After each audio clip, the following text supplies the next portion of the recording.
The 2024 election may be over, and while we watched during this cycle a lot of strange activity from CBS News and ABC, of course owned by Disney, a lot of unusual activity has happened there. I think we can all agree it appeared that the thumb was on the scale in one way or another. One thing we didn't expect this time, however, was Bob Iger, the CEO of the Walt Disney Company, donated to no candidate at all in the race against Donald Trump. Let's talk about that on That Park Place.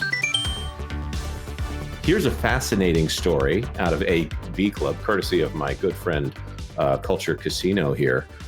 Disney boss Bob Iger reportedly, and this is a shocker to me, did not donate to either presidential candidate. This by Mary Kate Carr, and this coming out just a few hours ago. Look at that. There's an image from iHeart. This is, by the way, this is, if I'm not mistaken, this is Bob Iger being interviewed by Dwayne Wade. I'm going to say that those are two people who are high on their own supply, getting a hit together. The 2024 post-election postmortem is going to be lengthy, to say the least, with plenty of finger-pointing and Monday morning quarterbacking.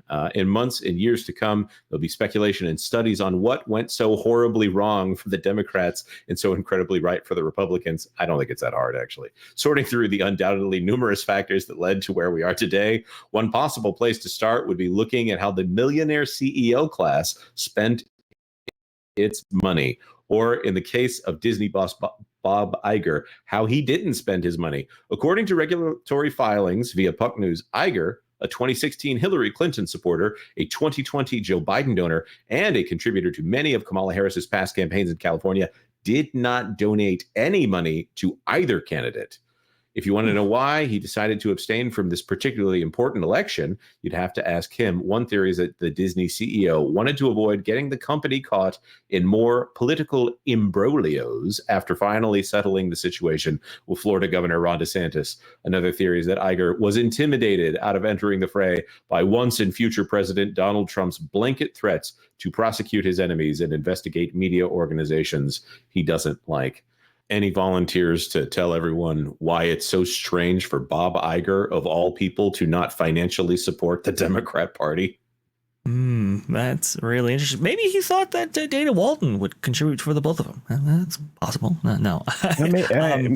Maybe he realized his pipe dream of running for president was never going to come true, and he should stop giving his money away to the people who are not supporting him. I don't know.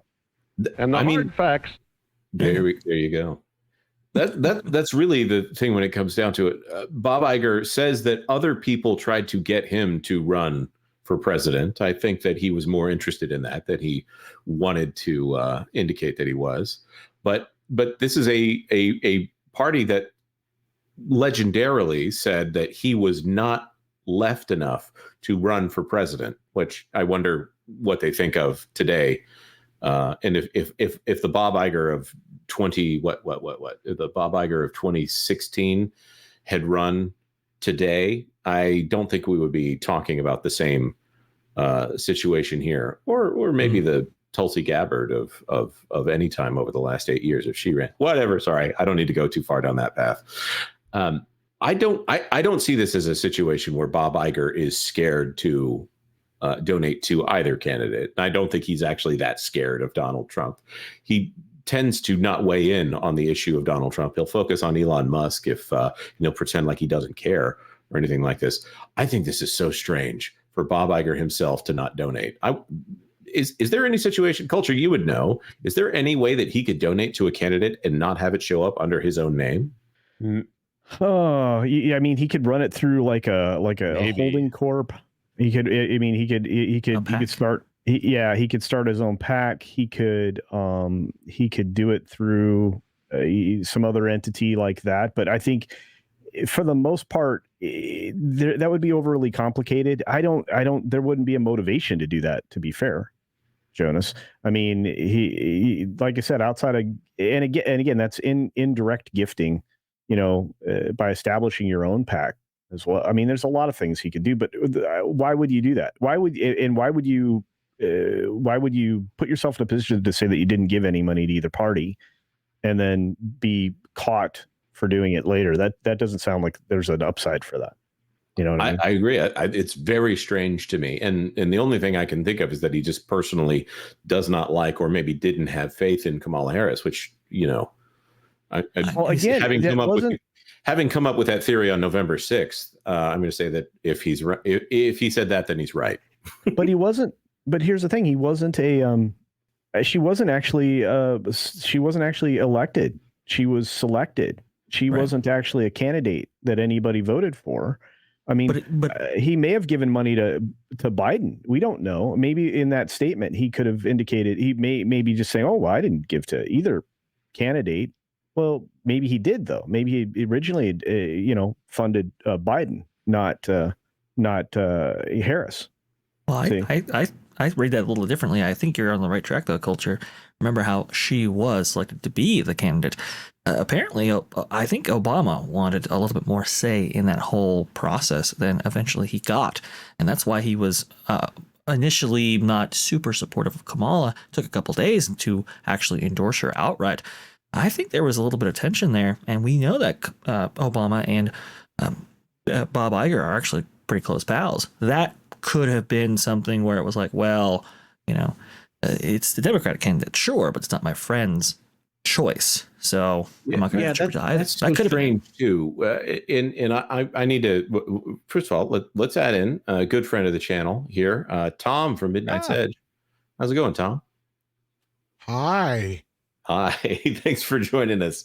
The connection between Barack Obama and Bob Iger is fascinating, and there are mirrors of it here.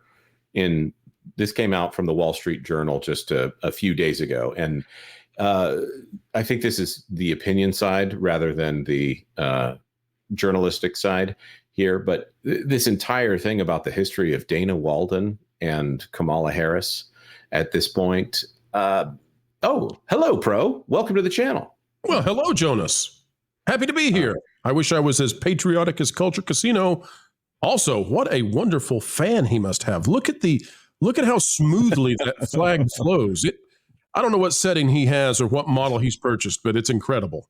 Digital magic, Pro. Digital magic. So, and I think it's the fact that he's on top of a mountain, but the windscreen that he has on his microphone must be fantastic.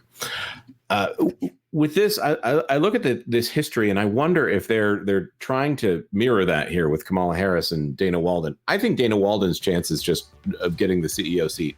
First of all, there's the fact that they pushed it back to 2026. Poof, they're gone. And now there's no reason to have, there's no advantage to the company at this point of her having a Kamala Harris friendship and also being the CEO of the company. I think this is just a useless attachment now at this point. It's over. It's done. She auto-magically lost her ability to become CEO. She has nothing to offer. Thanks for watching That Park Plays News. For more information, consider checking out www.thatparkplace.com. And don't forget to subscribe, share, like, and send this out on your favorite social media account.